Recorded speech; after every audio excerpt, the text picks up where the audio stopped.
Before we begin the story, let us know where you're watching from by leaving a comment below. If you enjoy this video, don't forget to like and subscribe. Have a wonderful day. Enjoy the story, everyone. The crystal chandeliers of the Imperial Grand Hotel's ballroom cast prismatic patterns across Amara Steele's deep brown skin as she adjusted the emerald silk of her Valentino gown. The fabric whispered against her curves, a small indulgence she'd allowed herself to celebrate, making partner at Carter & Ellis Law. At 32, she was the youngest partner in the firm's history and the first black woman to achieve the position. Tonight's charity gala wasn't her usual scene, but her best friend and fellow attorney, Lila Nguyen, had insisted she step away from her case files to celebrate properly. You can't hide in your office forever, even if it does have the best view in Atlanta, Lila had argued earlier that week, practically throwing the invitation at her desk. Now, standing amid Atlanta's elite, Amara wondered if she should have stayed with her comfortable routine of late nights and legal briefs. The annual Children's Hospital Charity Gala transformed the already opulent Imperial Grand into a wintertime fantasy. Despite Atlanta's perpetual warmth, ice sculptures caught the light, their crystalline surfaces reflecting the soft blues and silvers that dominated the decor. The city's most influential figures moved through the space like pieces on a chessboard, each interaction calculated and measured. Amara's fingers brushed the delicate diamond drop earrings her father had given her when she passed the bar exam. Judge Marcus Steele's words echoed in her memory. "Remember, Sparrow, you've earned your place at every table." The nickname, given for her habit of soaring to new heights, felt particularly apt tonight. She made her way to the bar, her Louboutin heels clicking against the marble floor. The Thompson merger case files threatened to invade her thoughts. Tomorrow's negotiations could make or break her reputation as partner, but she pushed them aside. One night of freedom from corporate law wouldn't unravel 7 years of dedicated work. "Macallan 18, neat," she told the bartender, earning an appreciative glance from the silver-haired man 2 seats down. Her choice in scotch often surprised people, another small rebellion against expectations. "Make that 2, a deep voice said from behind her, "and put both on my tab." Amara turned, a polite refusal ready on her lips, but the words died in her throat. The man standing there commanded attention, not through any obvious effort, but through sheer presence. Tall and broad-shouldered, he wore his bespoke tuxedo like armor, the black fabric emphasizing his athletic build. But it was his eyes that caught and held her attention, ice blue and intensely focused, set in a face that belonged in Renaissance paintings. "I prefer to buy my own drinks," she said, recovering her composure. "But thank you for the offer." His lips curved into a slight smile. "Independent.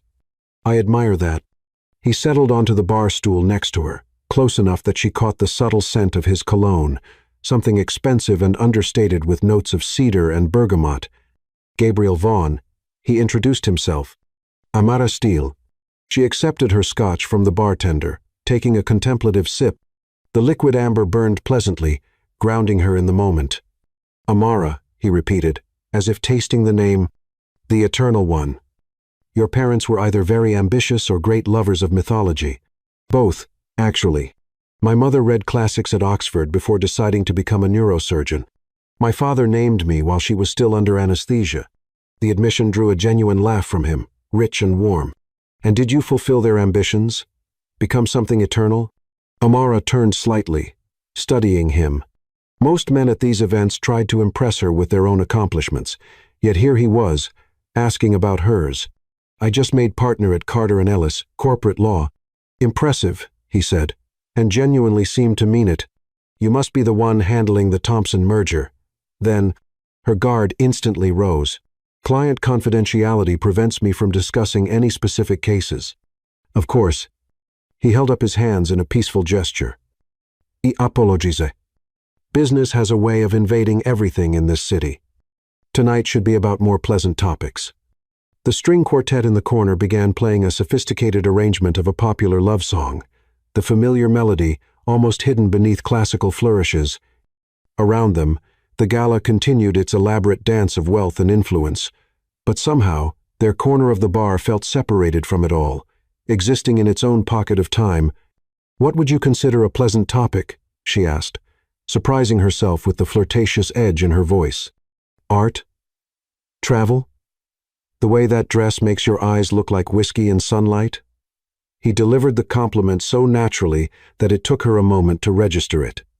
Or why someone as fascinating as you is sitting alone at a bar during a gala. Maybe I was waiting for interesting company.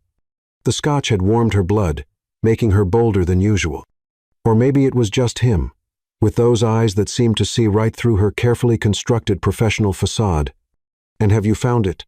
Their conversation flowed as easily as the scotch, moving from art to architecture, from travel stories to childhood dreams. Gabriel possessed a sharp wit that matched his obvious intelligence, catching all her literary references and returning them in kind. He spoke passionately about historical preservation in architecture, the importance of maintaining a city's soul while allowing it to grow. When he asked her to dance, she found herself accepting without hesitation. His hand at her waist was warm and sure as he led her onto the floor, joining the other couples as the quartet began a waltz. They moved together as if they had danced 1,000 times before, her body fitting perfectly against his larger frame. "You dance well for a corporate lawyer," he murmured, guiding her through a turn.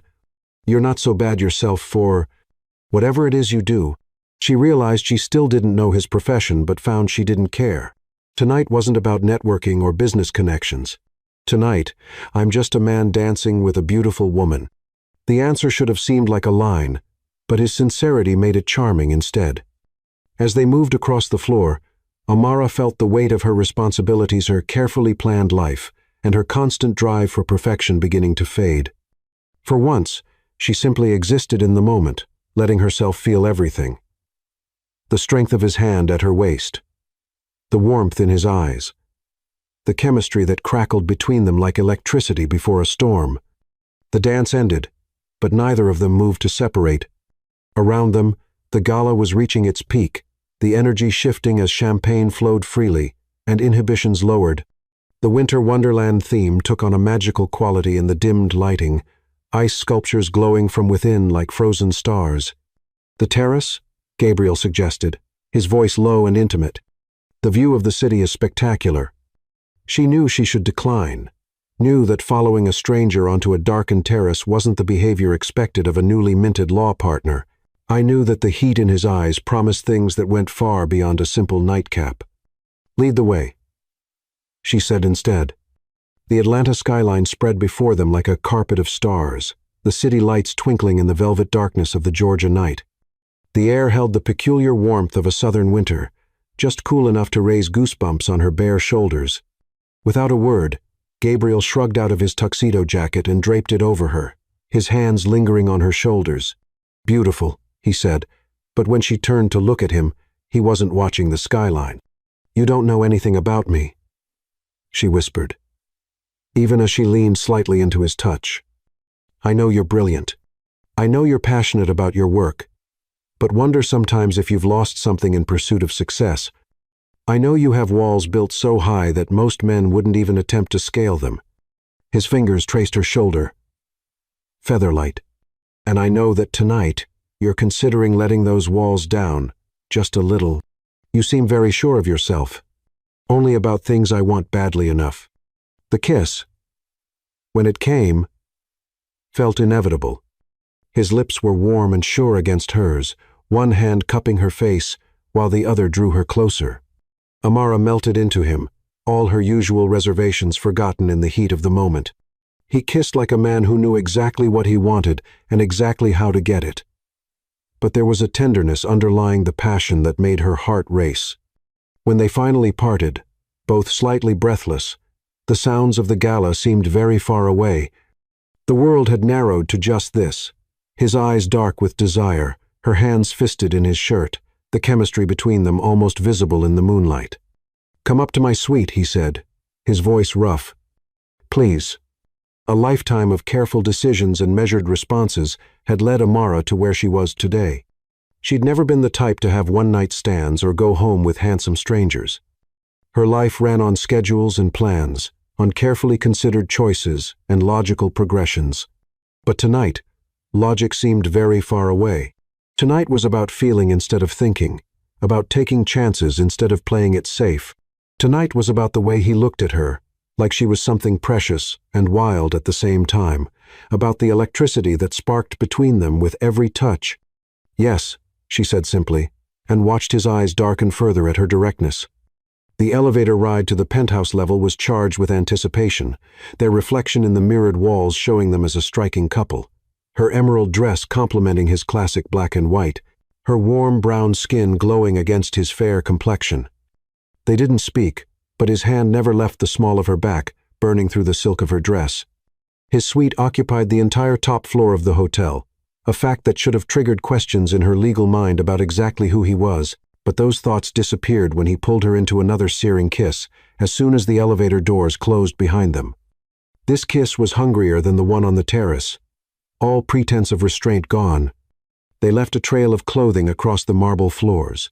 His bow tie, her earrings, shoes abandoned like breadcrumbs leading to the master bedroom. The city lights through the floor-to-ceiling windows painted their skin in patterns of shadow and light as they explored each other with increasing urgency. Later, much later, they lay tangled in Egyptian cotton sheets, the night sky visible through the windows.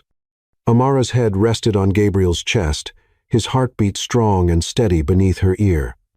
Neither spoke, unwilling to break the peaceful moment with words that might make it too real, too complicated. Eventually, she drifted off to sleep, lulled by his warmth and the bone-deep satisfaction of their passion.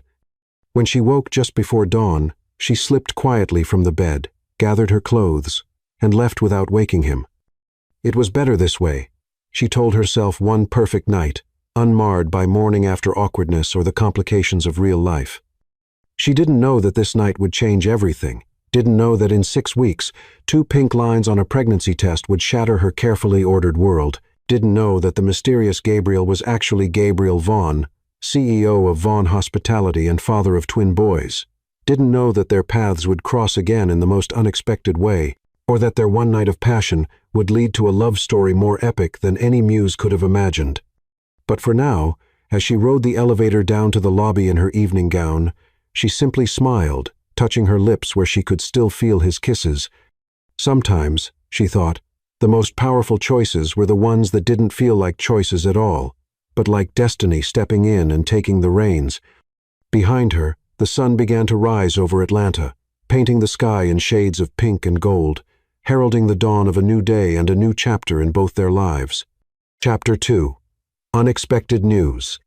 6 weeks after the gala, Amara stood in her private bathroom at Carter & Ellis, staring at the 2 pink lines that had just appeared on the pregnancy test. The marble counter felt cool beneath her palms as she leaned forward. Her designer suit jacket discarded on the hook behind her. The morning sun streaming through the frosted glass window seemed to mock the turmoil churning inside her. "This isn't happening," she whispered to her reflection. But the evidence was undeniable. 3 different tests, 3 identical results. The symptoms she'd attributed to stress from the Thompson merger, case the fatigue, the sensitivity to smells, the slight nausea in the mornings, suddenly made perfect sense. Her phone buzzed on the counter. Lila's name flashing on the screen. The quarterly partners meeting would start in 15 minutes. Amara took a deep breath, smoothing down her Armani skirt and retrieving her jacket. She had built her career on handling impossible situations with grace under pressure. This would be no different. Across town, in the penthouse office suite of Vaughn Hospitality, Gabriel Vaughn stood at his floor-to-ceiling windows, watching Atlanta's morning traffic crawl far below. His twin sons, Ethan and Noah, had just been dropped off at Atlanta Preparatory Academy in their matching uniforms, their bright blue eyes mirror images of his own, still clouded with sleep. Mr. Vaughn, his executive assistant, Sophie, appeared in the doorway. "The board members are assembled for the quarterly review." Gabriel nodded, adjusting his titanium watch, a gift from the twins on his last birthday, purchased with their allowance and their Aunt Elisa's help. At 8 years old, they were already showing signs of the men they would become. Ethan, with his serious dedication to following in Gabriel's footsteps, Noah, with his artistic soul and endless questions about their mother. The thought of their mother, Eleanor, still brought a dull ache, even after 8 years. She had hemorrhaged during the twins' birth, leaving Gabriel alone with 2 newborns and an empire to run. He had thrown himself into both responsibilities with equal dedication, determined that his sons would never feel the absence of either parent's love. But lately, the empty side of his bed seemed more noticeable. The memory of that night 6 weeks ago haunted him, the woman in emerald green who had matched him drink for drink, wit for wit. Amara. He had searched for her afterward, but without a last name, and with Atlanta's social circles being surprisingly vast, he had come up empty. The Hamilton Holdings proposal is first on the agenda, Sophie reminded him as they walked toward the boardroom. Mr. Hamilton has been quite insistent about discussing a potential merger. Gabriel's jaw tightened. Victor Hamilton had been his mentor once, teaching him the hotel business when he first took over Vaughn Hospitality after his father's death. But Hamilton's recent attempts to acquire smaller hotel chains had become increasingly aggressive, and Gabriel suspected his former mentor saw Vaughn Hospitality as his next target. Back at Carter and Ellis, Amara sat in her office after the partners' meeting. Her laptop opened to a calendar that now held new significance. The gala had been exactly 6 weeks ago. She had been so careful her entire adult life. But one night-tone, magical, reckless night had changed everything. Her office door opened, and Lila walked in without knocking, their years of friendship allowing such liberties. "You look like you've seen a ghost," she said, closing the door behind her, "and you barely said 2 words in the meeting." The Amara I know would have been all over the new international expansion plans. Amara looked at her friend, the weight of her secret suddenly too heavy to bear alone. "I'm pregnant." Lila's eyes widened as she sank into one of the leather client chairs. "What? How?" "I mean, I know how, but who? Remember the night of the Children's Hospital Gala? The mystery man in the penthouse suite?" Lila leaned forward. "The one you wouldn't tell me anything about, except that it was perfect and just one night?" Amara nodded, running her fingers through her carefully styled curls. "I don't even know his last name, Lila. Just Gabriel. He was everything I never knew I wanted. Intelligent, sophisticated, understood my literary references. We talked for hours before." She trailed off, the memories of that night flooding back. "We need to find him," Lila said decisively. "Surely there can't be that many Gabriels in Atlanta's upper circles. He was staying in the penthouse at the Imperial Grand. That alone narrows it down." "No," Amara said firmly. "I'm not going to be that woman who tricks a man into responsibility. I made partner last month. I have savings, family support, and a career that can provide for a child. I don't need to complicate this." Meanwhile, Gabriel sat through the board meeting, his mind wandering to the twins' upcoming school play. Noah had been cast as the lead, while Ethan had surprisingly volunteered to help with the set design. Their different personalities complemented each other perfectly, filling their home with a balance of creativity and practicality that reminded him of his younger sister, Elise. "Vaughn Hospitality cannot afford to remain stagnant," Victor Hamilton was saying, his silver hair and tailored suit projecting authority. "The market is changing. Smaller boutique chains are eating into our market share. A merger with Hamilton Holdings would position us to dominate the luxury hotel market across 3 continents. Our market share is fine," Gabriel replied coolly. "Our new sustainability initiatives have actually increased bookings among younger travelers, and our historic preservation projects have garnered excellent press." "Speaking of press," Hamilton said, sliding a tablet across the table, "have you seen the latest society blog posts? Your appearance at the Children's Hospital Gala caused quite a stir. The mysterious woman in green. The board is concerned about your personal life affecting share prices." Gabriel's hand tightened on his pen. "My personal life is not up for board discussion, neither are my children, before you go there. Now, if we could return to actual business matters." The meeting continued, but Gabriel's thoughts kept drifting to that night. He had woken alone, not surprised but still disappointed. Only a lingering trace of her perfume on his pillow proved it hadn't been a dream. Something about her had called to him on a level he hadn't experienced since Eleanor, the way she carried herself, the sharp intelligence behind her eyes, the surprising softness she revealed when she let her guard down. In her office, Amara finished her 3rd cup of ginger tea, a replacement for her usual coffee. Her computer screen showed the Thompson merger documents, but she couldn't focus on the complex legal language. Instead, she found herself on the Imperial Grand's website, looking at photos of the penthouse suite where her life had changed forever. Her phone buzzed with a text from her mother. "Sunday dinner still on? Your father's grilling his famous ribeyes." The thought of telling her parents sent a wave of anxiety through her. Dr. Clara Steele and Judge Marcus Steele had always supported her choices, had celebrated every achievement in her carefully planned rise to success.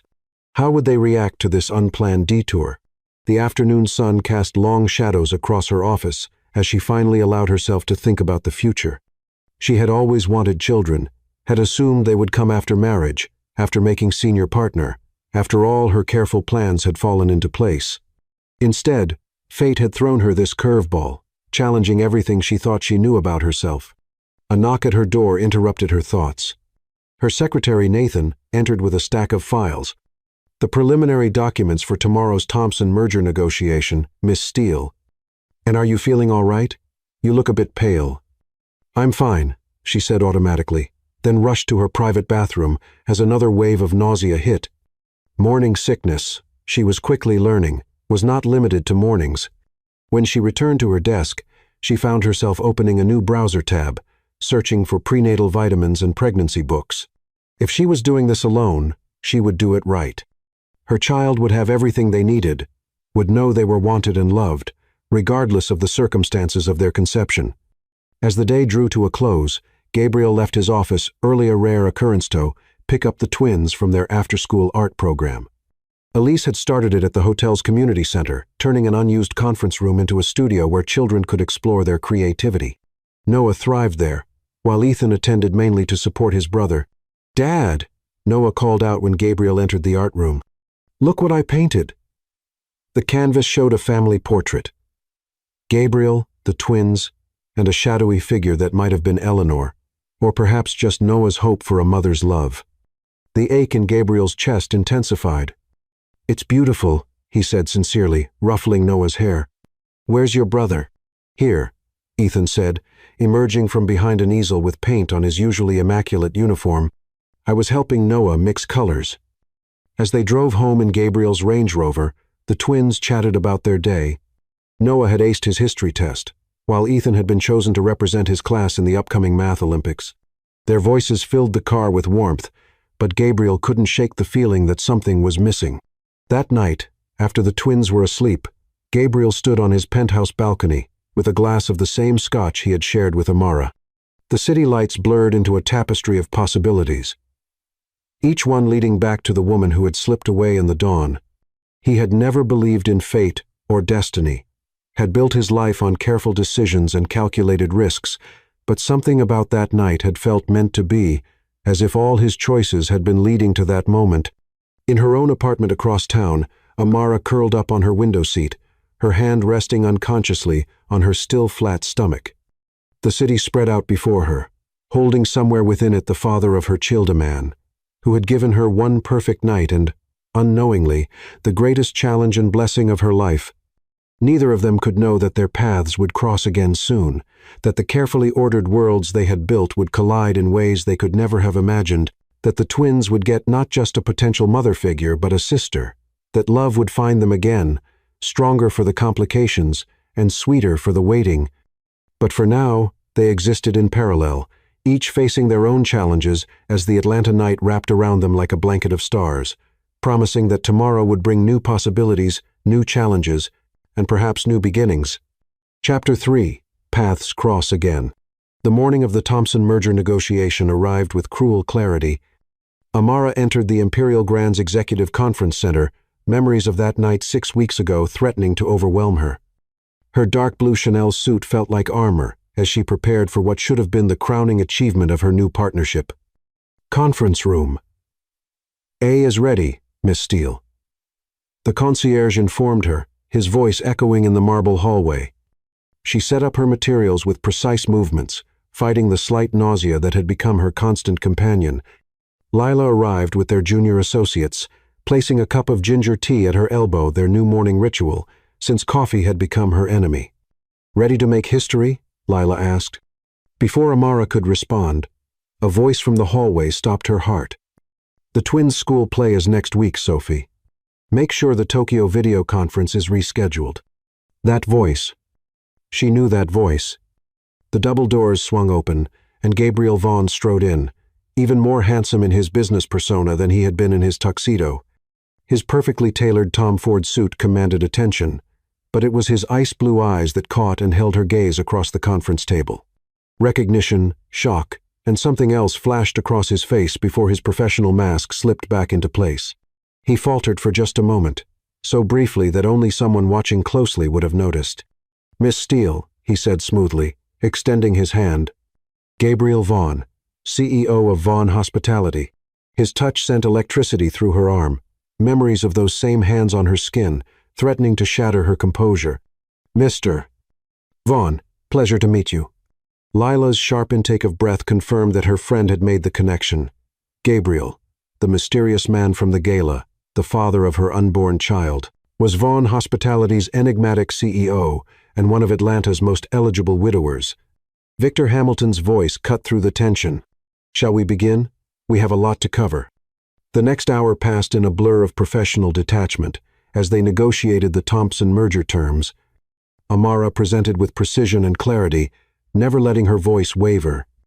Gabriel responded with counteroffers that demonstrated why he'd built Vaughn Hospitality into an international powerhouse. During a brief recess, Amara escaped to her private bathroom, pressing her forehead against the cool mirror. A knock made her jump.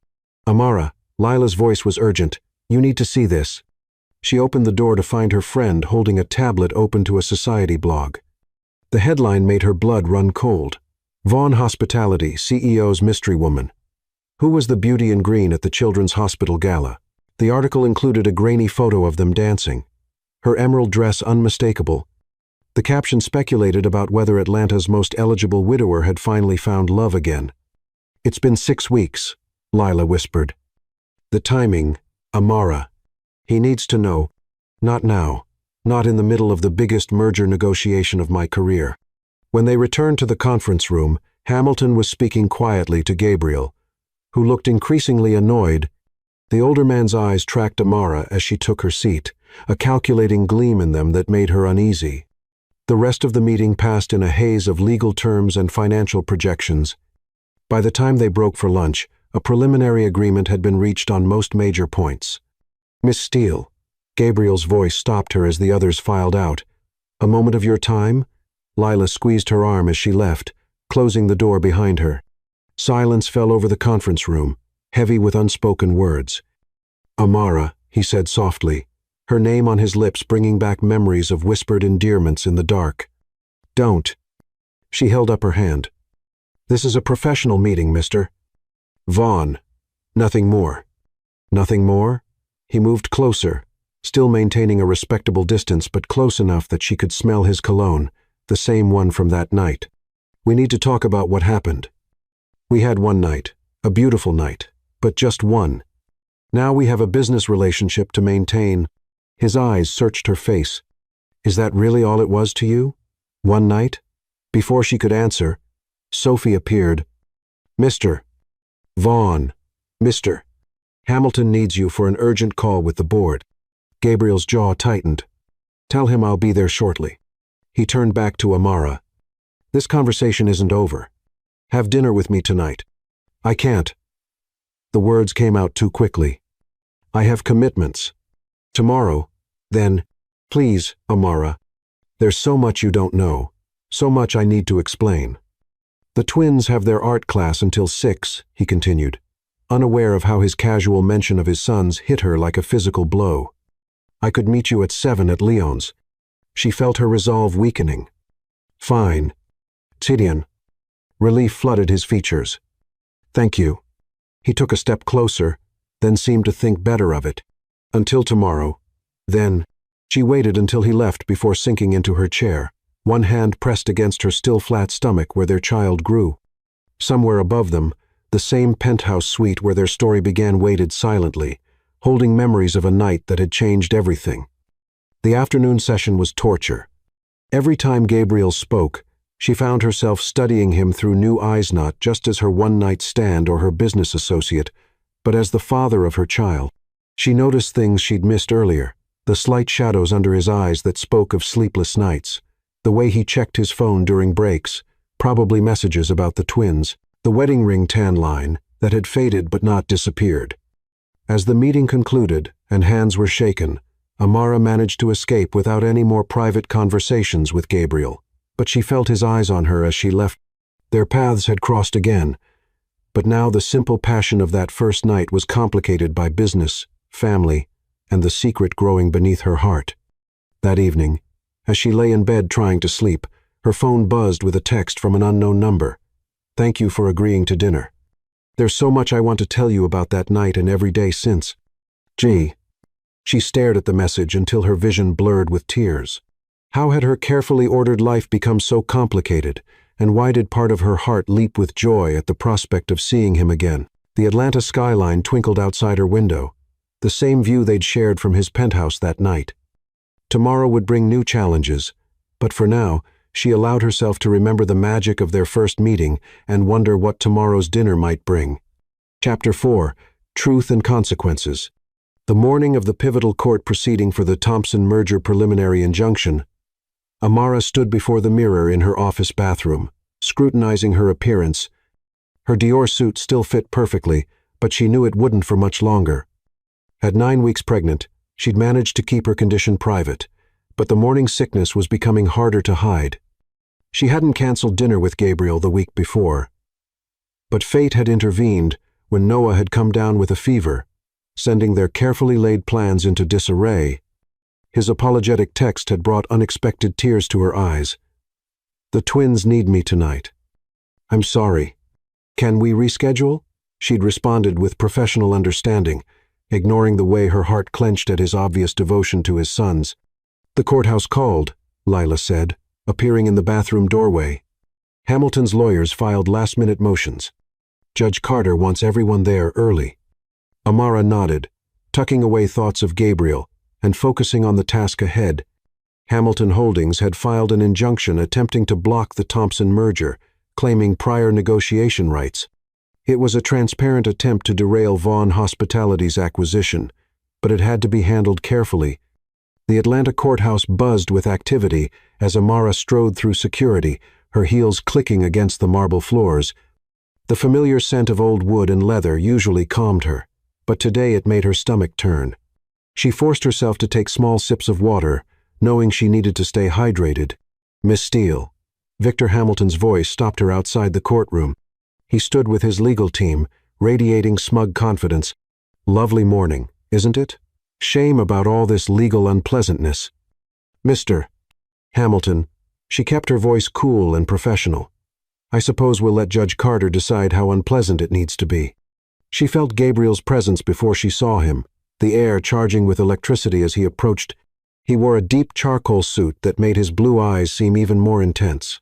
Their gazes met briefly, and she saw the question in his, the same question that had been there for weeks. "When can we talk?" The bailiff called them into the courtroom. Amara moved confidently to the plaintiff's table, spreading out her documents with practiced efficiency.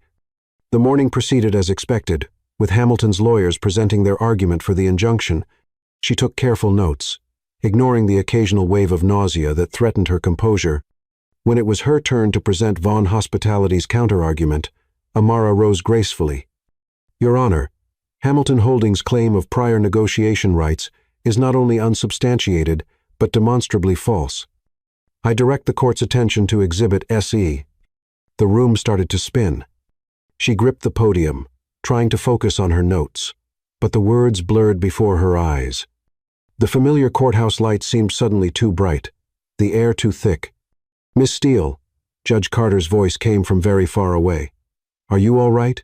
She opened her mouth to respond, but no words came out. The last thing she saw before darkness claimed her was Gabriel's face, etched with concern, as he half rose from his seat.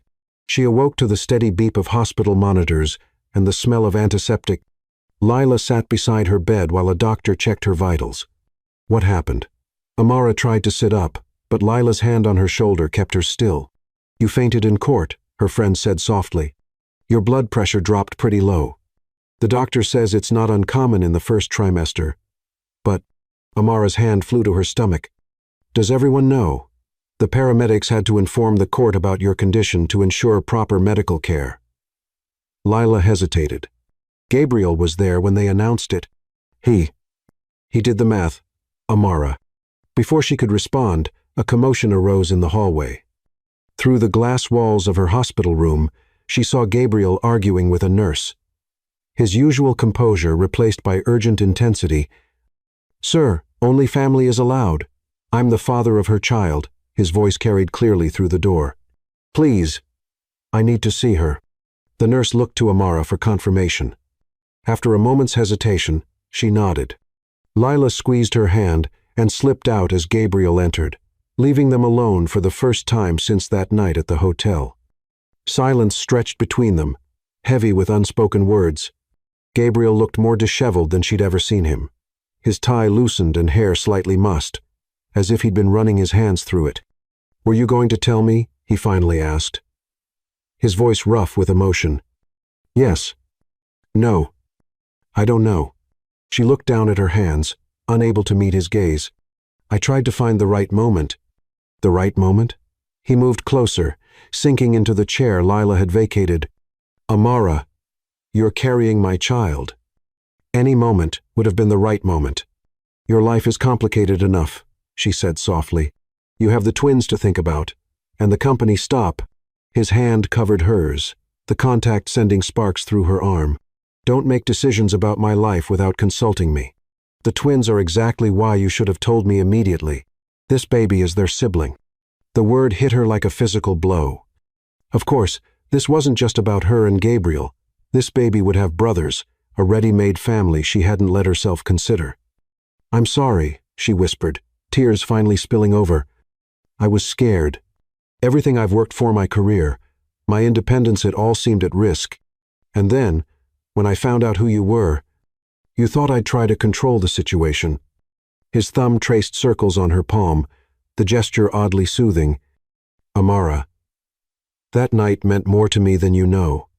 Finding you again, like this, it's unexpected, but not unwelcome." A knock at the door interrupted them. The doctor entered with discharge papers and strict instructions about rest and prenatal care. Gabriel absorbed every detail with the same focus he gave to business negotiations, asking intelligent questions about diet and activity restrictions. "I'm having my driver bring the car around," he said once they were alone again. "I'll take you home." "That's not necessary. Please." His eyes held hers. "Let me take care of you. Both of you." The drive to her Buckhead apartment was quiet, but not uncomfortably so. Gabriel's presence beside her felt oddly right, as if the universe had been waiting for this moment to bring them full circle.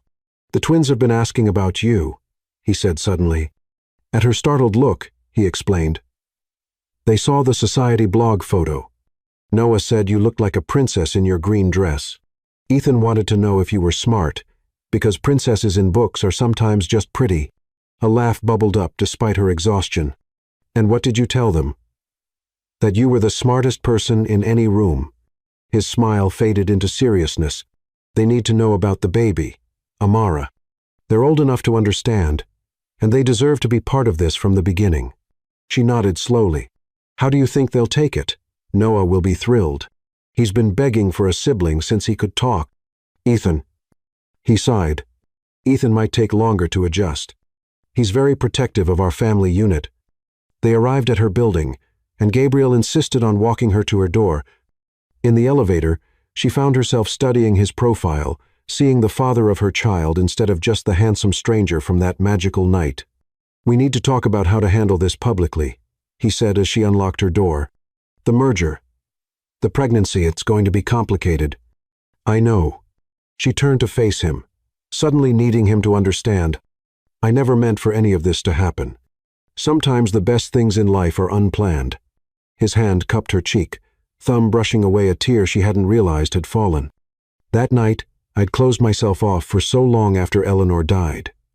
The twins were enough, my work was enough. Then I met you, and suddenly, enough didn't seem like enough anymore." The sincerity in his voice undid her completely. She leaned into his touch, remembering how safe she'd felt in his arms that night.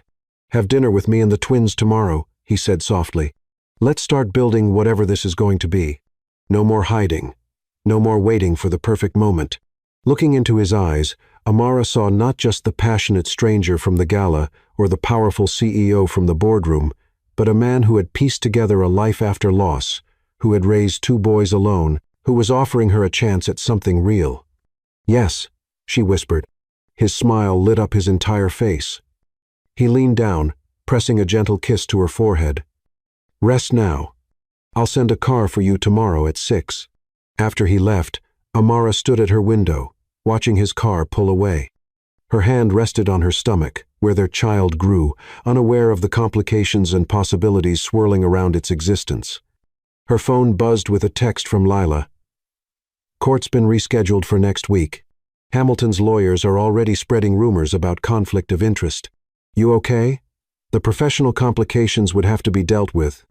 The public scrutiny would be intense." The path ahead was uncertain and frightening, and nothing like she'd planned. But as she felt the first flutter of movement in her womb too early to be the baby, just her body adjusting to its new reality, Amara smiled.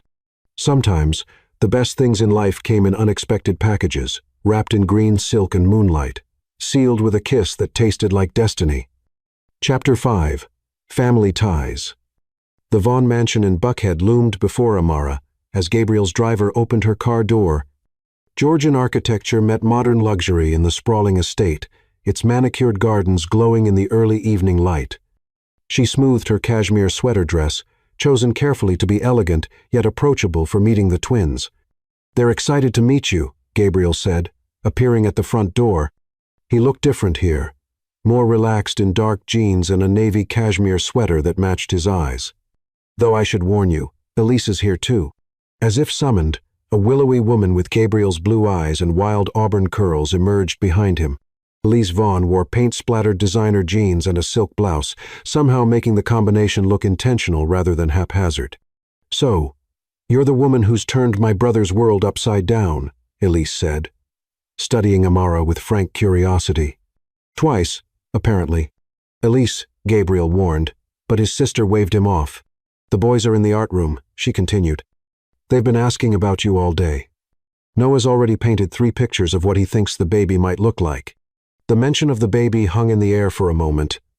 They'd agreed to tell the twins tonight, but Elise's casual reference reminded Amara how quickly news traveled in their circles. Inside, the house was a perfect blend of historic architecture and contemporary comfort.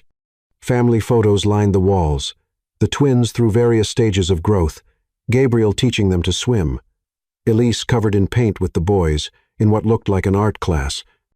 Squeals of laughter led them to a bright room overlooking the garden. 2 identical boys with their father's blue eyes and dark hair were engaged in what appeared to be an epic battle with paintbrushes. "Ethan started it," Noah said immediately, lowering his brush. "Did not," Ethan protested, then caught sight of Amara. His expression shifted from playful to serious.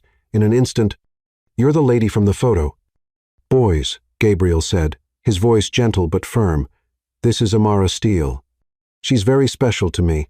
Noah bounced forward immediately, paint-stained hands clasped behind his back. "Did you really wear that green dress? It looked like magic in the picture. I tried to paint it, but I couldn't get the color right." "It was emerald green," Amara said, charmed by his enthusiasm, "like the gemstone." "That's what I said." Noah turned to his brother triumphantly. "You said it was forest green." Ethan hung back, studying her with an intensity that reminded her of his father in the boardroom. "Dad said you're a lawyer. Do you help people?" "I try to," she answered honestly. "I help businesses solve their problems legally and fairly." "Like Dad's hotel problem?"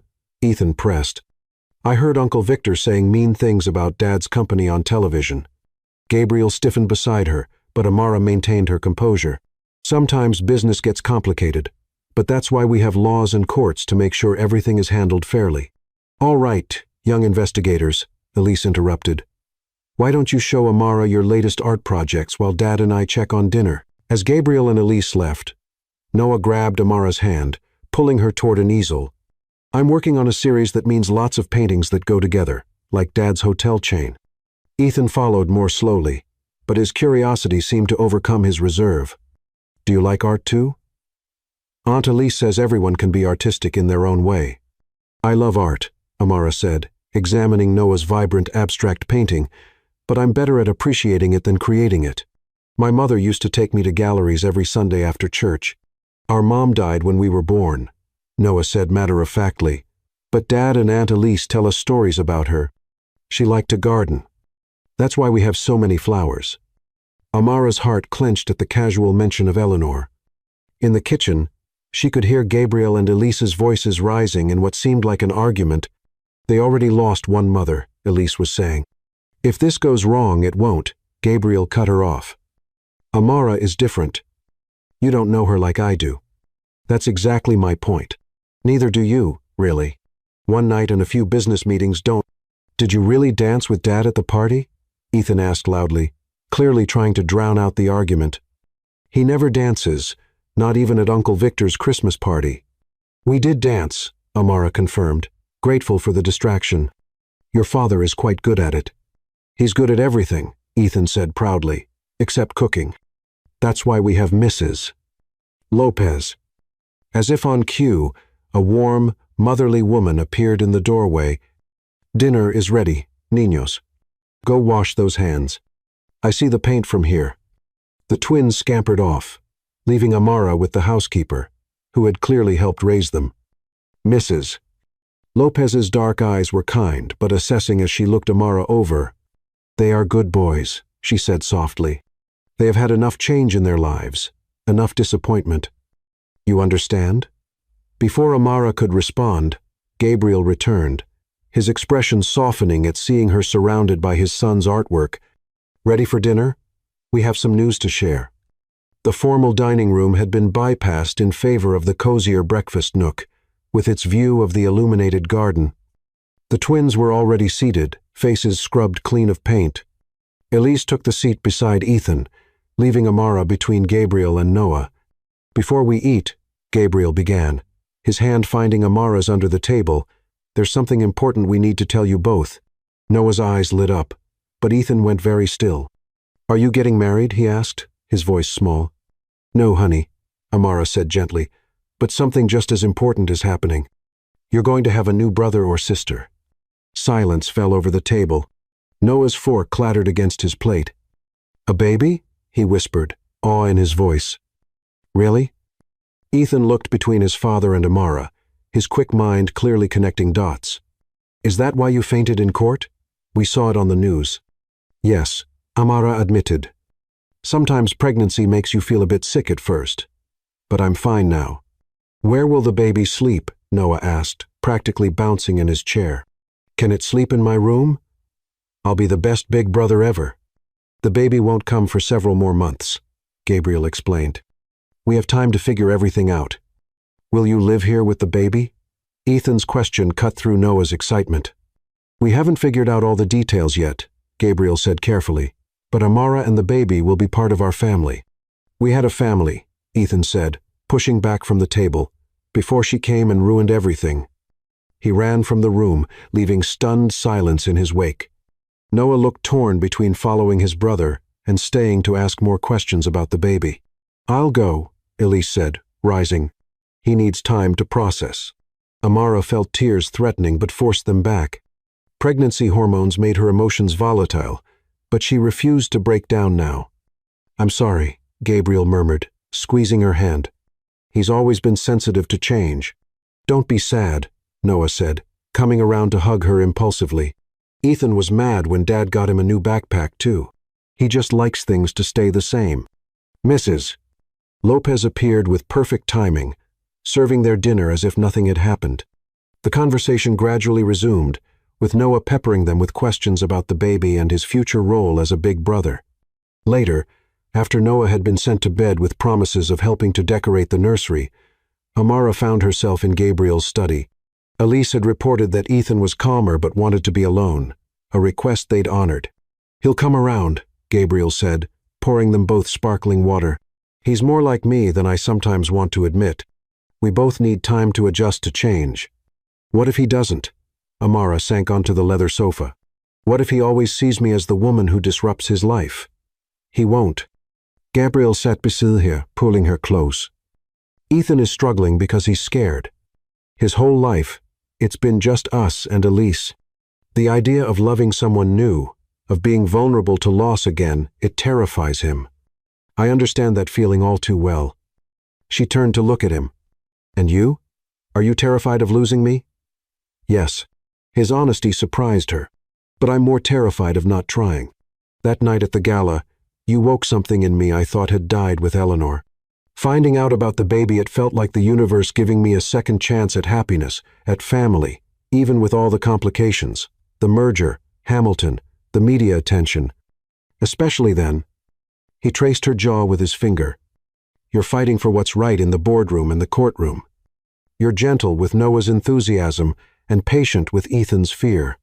You're everything I never knew I was looking for.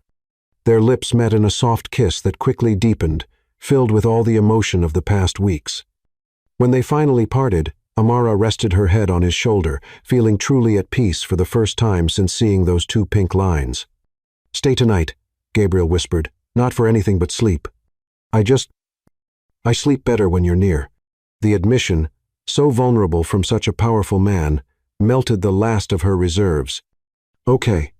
Later, as she lay in his arms in the master suite, Amara heard small footsteps in the hallway. The door creaked open slightly, and Ethan's voice came quietly through the gap. Dad, are you awake? Come here, buddy. Gabriel called softly. Ethan padded across the room, hesitating when he saw Amara, but something in her sleepy smile must have reassured him, because he climbed onto the bed, curling into his father's side. I'm sorry I was mean, he whispered. Noah said the baby is our for-real sibling, like, by blood. That's right, Gabriel confirmed. This baby will be connected to you, just like Noah is. So we have to protect it, Ethan said. Like I protect Noah when kids at school are mean about him being artistic. Amara felt tears spring to her eyes at the boy's protective instinct. That's very brave of you, Ethan. The baby will be lucky to have such strong big brothers. He was quiet for a long moment. Can I feel it? The baby? It's too small right now, she explained. But in a few months, you'll be able to feel it kick. Cool. He yawned hugely. Dad, can I stay here tonight? Just this once? Gabriel met Amara's eyes over his son's head, seeking permission. She nodded, her heart full, as Ethan drifted off between them. Amara realized that family wasn't just about blood or legal documents. It was about moments like this. Quiet understanding, forgiveness, and love, growing in unexpected places. Outside, Atlanta's lights twinkled like earthbound stars, while inside the Vaughn mansion, a new family configuration was taking shape, as delicate and precious as the life growing beneath Amara's heart. Chapter 6, Corporate Warfare. The morning headlines screamed across every major business publication. Hamilton Holdings launches hostile takeover, bid for Vaughn hospitality. Amara stood in the Vaughn mansion's kitchen, her morning tea forgotten as she absorbed the implications. Beside her, Gabriel was already on his phone, his voice tight with controlled anger. Get the board on a conference call, he commanded, pacing the marble countertop. And where are we on those trust fund documents? The twins sat at the breakfast table, picking up on the tension despite their father's attempts to shield them. In the month since the pregnancy announcement, they'd fallen into a comfortable routine of Amara staying over several nights a week. Now, at 12 weeks pregnant, she was finally past the worst of her morning sickness. But this morning's nausea had nothing to do with the baby. Daddy, Noah's voice was small, is Uncle Victor trying to take your hotels? Gabriel's expression softened as he looked at his son. Don't worry about that, buddy. Everything's going to be fine. But Ethan, ever perceptive, wasn't so easily reassured. The news said he's using our trust funds as leverage. What does that mean? Hamilton had somehow gained partial control of the twins' trust funds, which held significant Vaughn hospitality stock. Their mother's family had set up the trusts, and now Hamilton was attempting to use them as part of his takeover strategy. It means, Amara said carefully, that Uncle Victor is trying to use money that belongs to you to help him buy your father's company. But we're not going to let that happen. Because you're a lawyer, Ethan said, newfound confidence in his voice. You can stop him. After the twins left for school with Mrs. Lopez, The adult world crashed in fully. Gabriel's home office became a war room, with lawyers and financial advisors streaming in and out. Amara attended remotely, maintaining professional distance due to her role in the Thompson merger. Hamilton's playing dirty, Lila reported during their lunch conference call. He's telling anyone who'll listen that your pregnancy compromises the merger negotiations. The Thompson family is getting nervous. A knock at her office door interrupted her thoughts. Victor Hamilton himself stood there, impeccable in a bespoke suit that probably cost more than most people's cars. "Miss Steele," he said smoothly, "do you have a moment?" Lila's voice came through the phone. "Is that him?" "Don't." Amara ended the call. "Mr. Hamilton, to what do I owe this surprise?" He settled into one of her client chairs without waiting for an invitation. "I thought we might discuss your unique position in all this. I've already recused myself from any matters involving Hamilton Holdings." "Yes, very professional of you." His smile didn't reach his eyes. "But we both know this situation goes far beyond professional considerations. Those boys have been through so much already." Her hand instinctively moved to her stomach, where their sibling grew. "The twins are none of your concern." "No?" He raised an eyebrow. "Their trust funds, their inheritance, is being jeopardized by their father's stubborn refusal to see reason. And now, with another child on the way, one whose claim to the Vaughn fortune could potentially dilute their shares. Get out." Amara's voice was steel. "Any further communication can go through our respective counsel. Think about it, Miss Steele. A quiet settlement, a generous trust fund for your child, and you could avoid all this messy publicity. The scandal of a pregnant attorney negotiating with her baby's father. It could end your career." Before she could respond, another voice cut through the tension. "I believe Miss Steele asked you to leave." Elise stood in the doorway, her artist's smock incongruous in the law office setting, but her Vaughn bearing unmistakable. Hamilton's smile turned cold.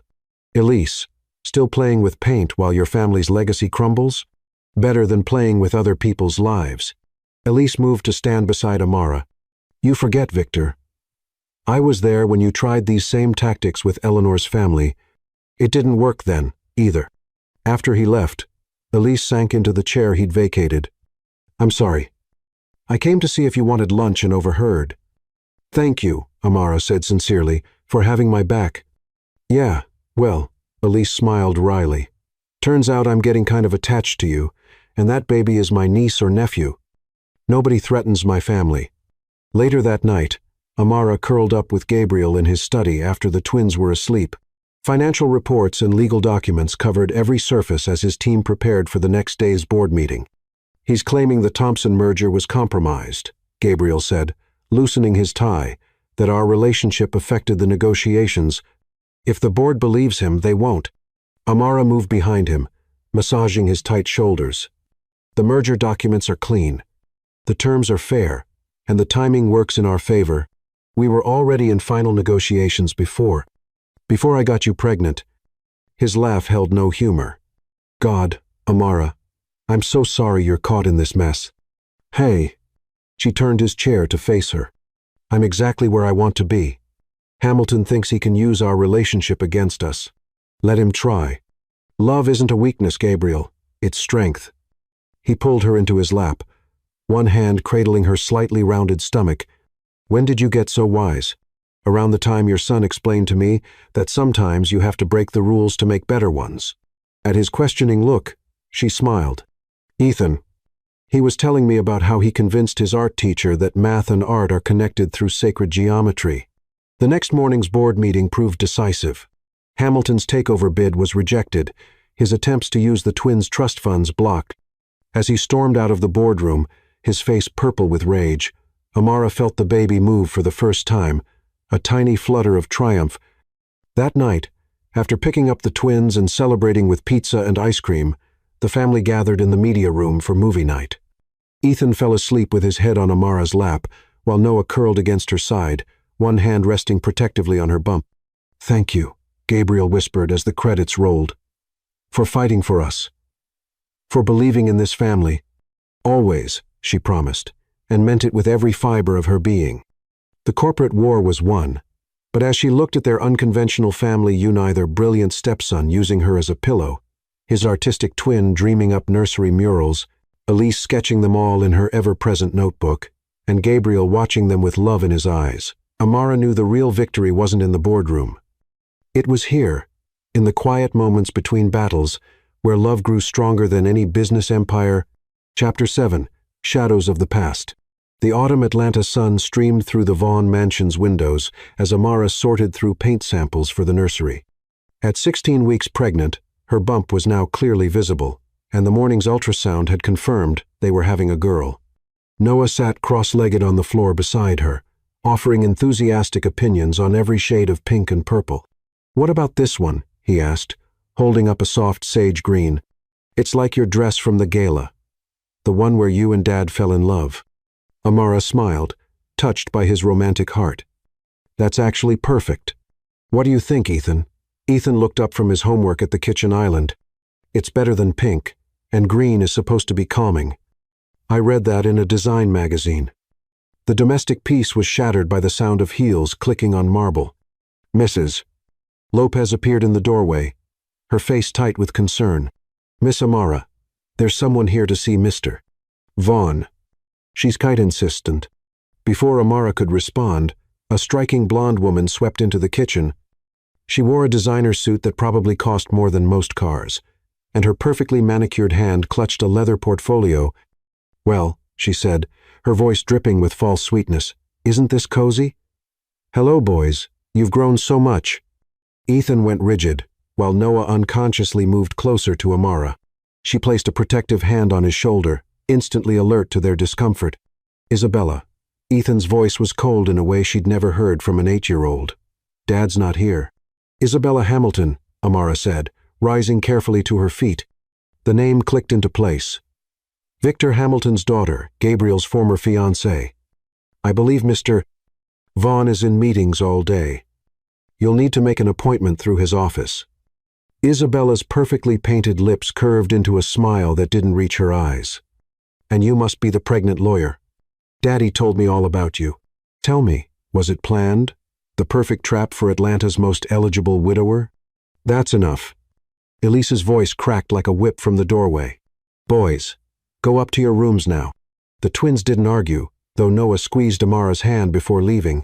Ethan paused at the door, looking back with worry in his eyes, so like his father's.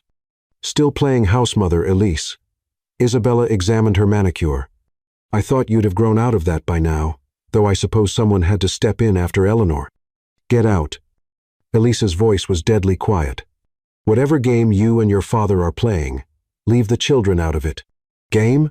Isabella's laugh was brittle. "I'm just here to return some things Gabriel might want. Old photos, documents, memories of how the Vaughn fortune was really built." Amara's legal instincts kicked in.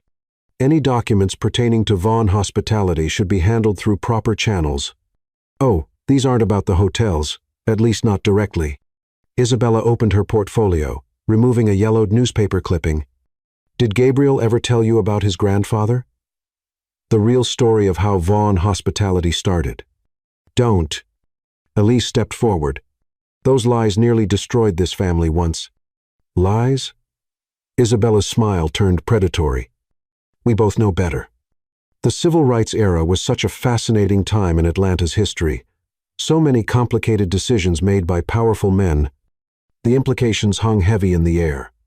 Amara's mind raced, connecting dots she hadn't even known existed. The Vaughn fortune's origins had never been discussed in detail, always glossed over in company histories. "Whatever you think you know," Amara said carefully, "bringing it up now won't change anything. The past is past." "Is it?" Isabella moved closer, her expensive perfume cloying in the sunlit kitchen. "Your child will inherit part of that past. Don't you want to know what kind of legacy you're really joining?" "The only legacy that matters," Elise snapped, "is the one Gabriel has built. The father who raises his sons with love and integrity. The man who turned down your father's corrupt business practices. The brother who supported my art when everyone else called it a waste of time." "Such loyalty," Isabella mocked. "But loyalty built on lies is like a house built on sand. One good storm." She trailed off meaningfully. The sound of a car in the driveway made them all turn. Gabriel's voice could be heard greeting the twins. who must have been waiting for him. "Dad." Noah's voice carried clearly. "Isabella's here. She's being mean to Amara." Footsteps thundered down the hallway. Gabriel burst in, his face darkening when he saw his ex-fiancée. "What are you doing in my house?" "Hello, darling."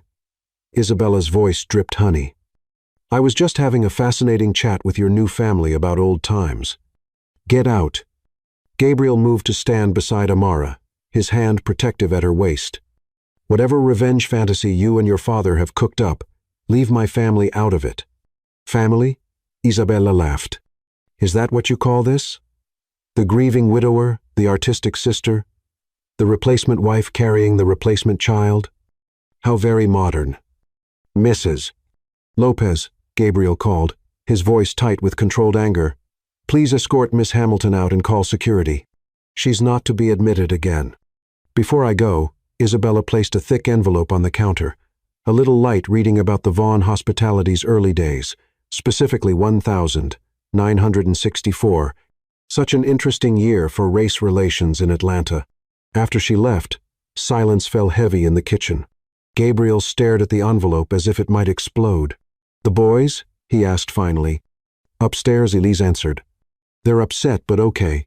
Noah's probably painting his feelings, and Ethan is probably researching corporate espionage."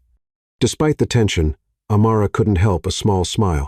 The twins' different coping mechanisms were so characteristic of their personalities. "What was she talking about?" Amara asked softly. 1964? Gabriel sank into a kitchen chair, suddenly looking exhausted. "Our grandfather. He wasn't always on the right side of history. When other Atlanta hotels were desegregating, he resisted, but my father changed things. He secretly worked with civil rights leaders, helped integrate the hotels despite the board's opposition, which almost got him killed. There was an attempt on his life in 1965, Elise added quietly. That's what's in those articles. I'm betting. The attempt was blamed on civil rights activists, but Dad always suspected it was actually segregationists, angry about his changes. Why bring this up now? Amara's legal mind was already analyzing angles. Because it's messy, Gabriel said heavily. Because the full story never came out. There were board members involved, powerful families who wanted to maintain segregation, families that still have influence today, like the Hamiltons. Amara realized the implications. They're threatening to expose the whole story, which would be complicated enough, Elise said. But with you being black, carrying a Vaughn heir, they'll try to twist it into something ugly, to make it seem like we're trying to rewrite history instead of right historical wrongs. Amara's hand went protectively to her bump.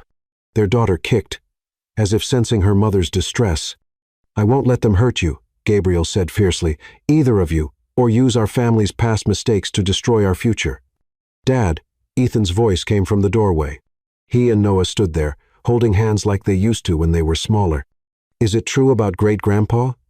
Gabriel opened his arms, and both boys ran to him. Come here, both of you. Yes, your great-grandfather made some bad choices, but your grandfather was brave enough to change things. That's the real Vaughn legacy, not being afraid to admit mistakes and work to fix them. Is that why Isabella was mean to Amara? Noah asked. Because she's going to have our sister? Partly, Gabriel answered honestly, but mostly because some people don't like it when others are happy without them. She tried to send us to boarding school, Ethan said suddenly, when she was engaged to you. I heard her talking to Uncle Victor about it.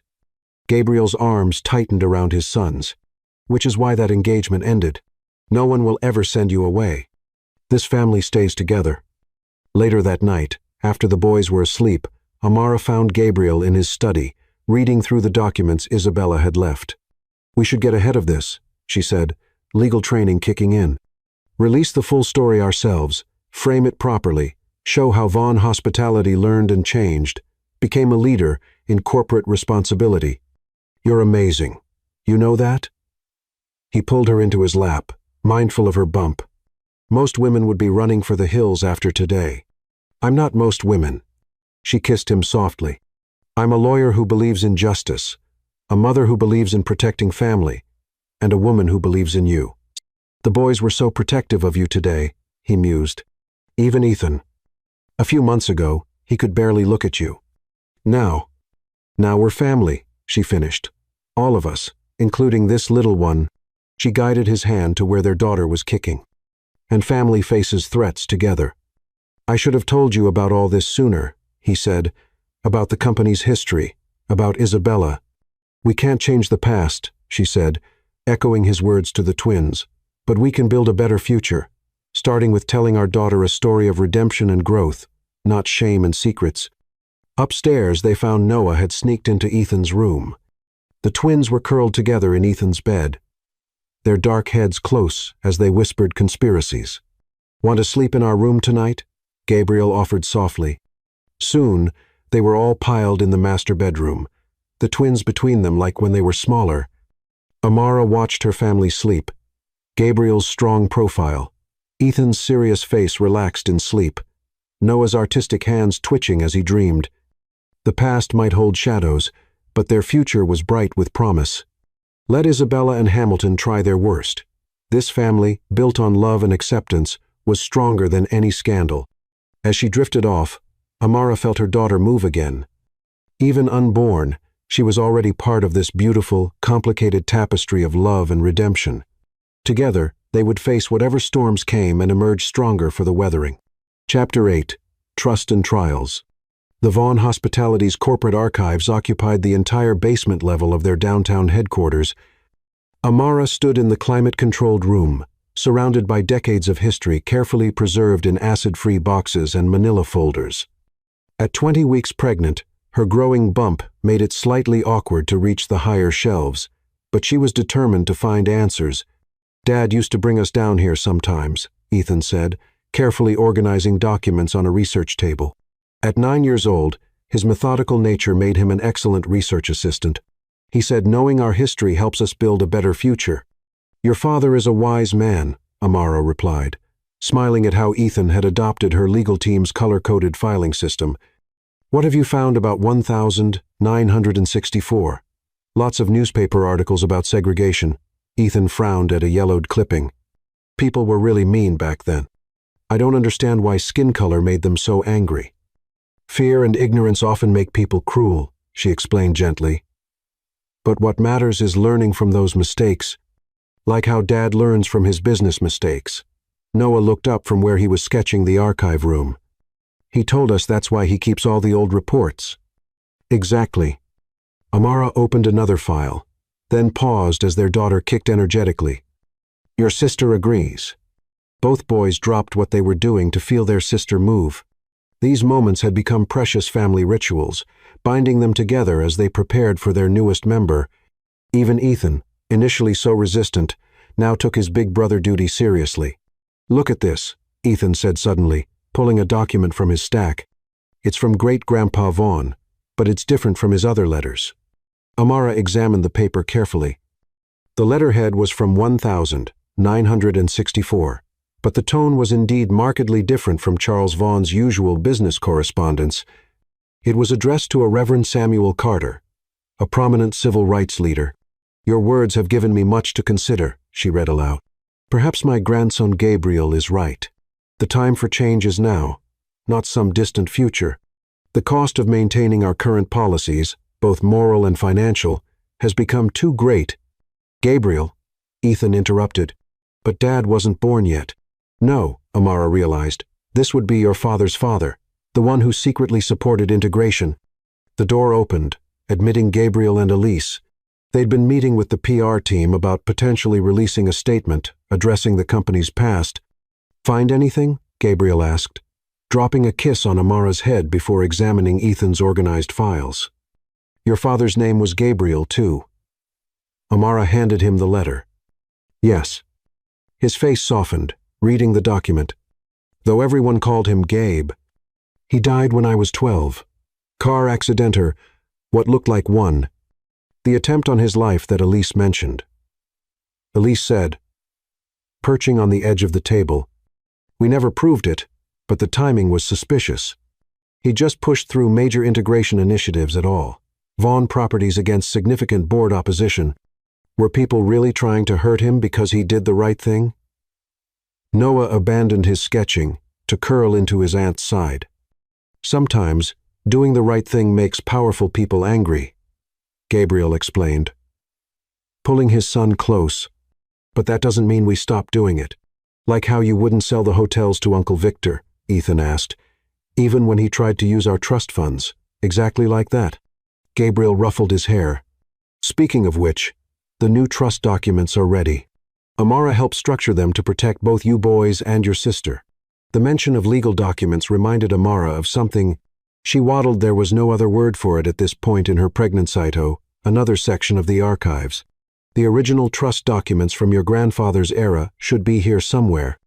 They might show who was on the board then, who opposed integration. Already found them, Ethan said proudly, pulling out a neatly annotated folder. I made a list of all the board members and their votes. The Hamiltons voted against integration every time. Of course they did, Elise muttered. Victor Hamilton's father valued profit over progress. Like father, like son, Gabriel examined his son's careful notes. Ethan, this is excellent work. You've got real attention to detail. The boy beamed at his father's praise. Amara showed me how lawyers organize their research. She says good documentation wins cases. And good documentation might help us understand what really happened to your grandfather, Amara added, then winced as their daughter delivered a particularly strong kick. Baby sister doesn't like mysteries, Noah declared, placing his hand on her bump. She kicks more when we talk about sad things. Then let's take a break, Gabriel suggested. It's almost dinner time anyway. Mrs. Lopez texted that she's making your favorite. Noah.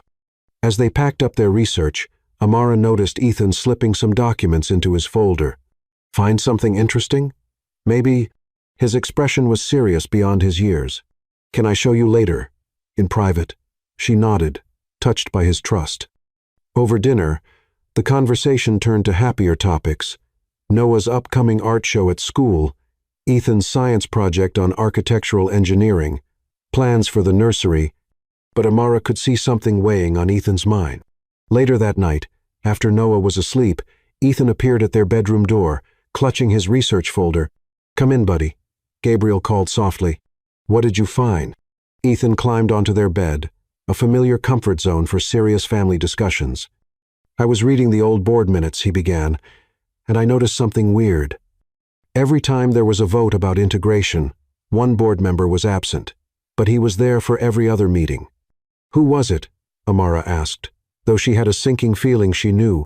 Edward Hamilton, Uncle Victor's father. Ethan pulled out the carefully highlighted minutes.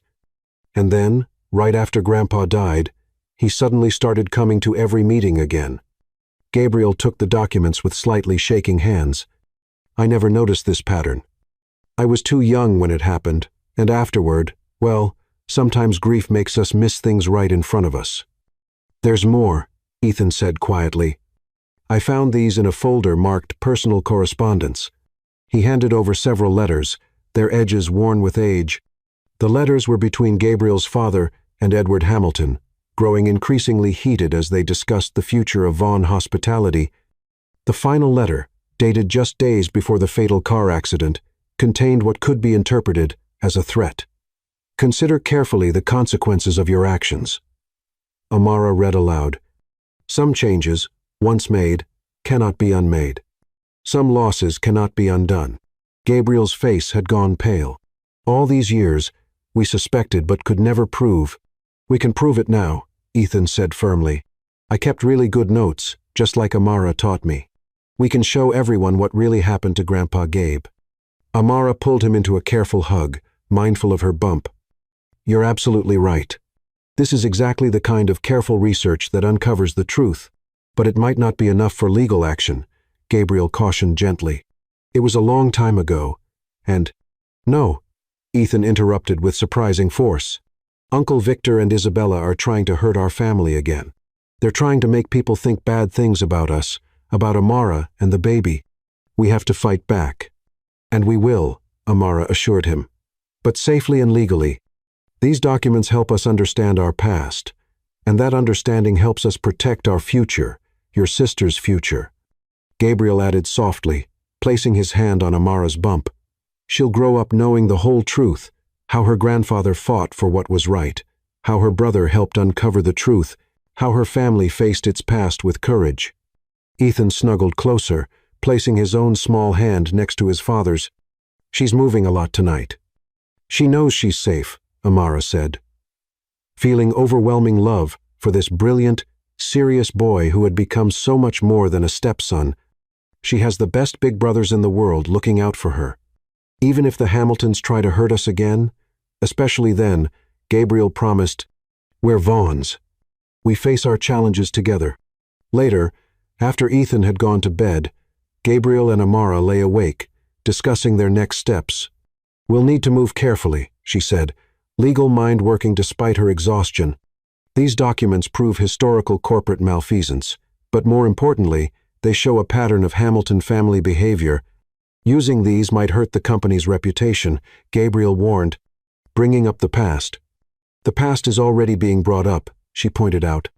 "Better to control the narrative, show how Vaughn Hospitality learned and grew. Your father's legacy deserves to be known, not as a victim, but as a champion of progress." He pulled her closer, their daughter nestled between them. "When did you get so wise?" "Around the time your son taught me that the truth, however difficult, is always worth fighting for." Outside their window, Atlanta's lights twinkled like stars, while inside, a family strengthened by trials and truths held each other close, preparing for whatever battles tomorrow might bring. Their daughter kicked again, a reminder that the future was worth any fight, any sacrifice, any confrontation with the shadows of the past. The truth, like their love, would prevail. The Vaughn legacy would be one of progress, justice, and family, a legacy their daughter would be proud to inherit. Chapter 9. Love Against All Odds. At 28 weeks pregnant, Amara woke to an unsettling sensation. The late autumn sun was just beginning to rise over Atlanta, painting her and Gabriel's bedroom in soft golden light. Something felt wrong. "She's quiet this morning," she whispered, trying to keep the worry from her voice. Their daughter usually greeted the morning with enthusiastic movement. Before Gabriel could respond, a sharp pain lanced through her abdomen. She gasped, clutching her stomach. "Amara?" Gabriel was instantly alert. All traces of sleep gone. "Something's wrong." The words caught in her throat as another pain hit. "The baby." He was already moving, calling for Mrs. Lopez while helping her sit up.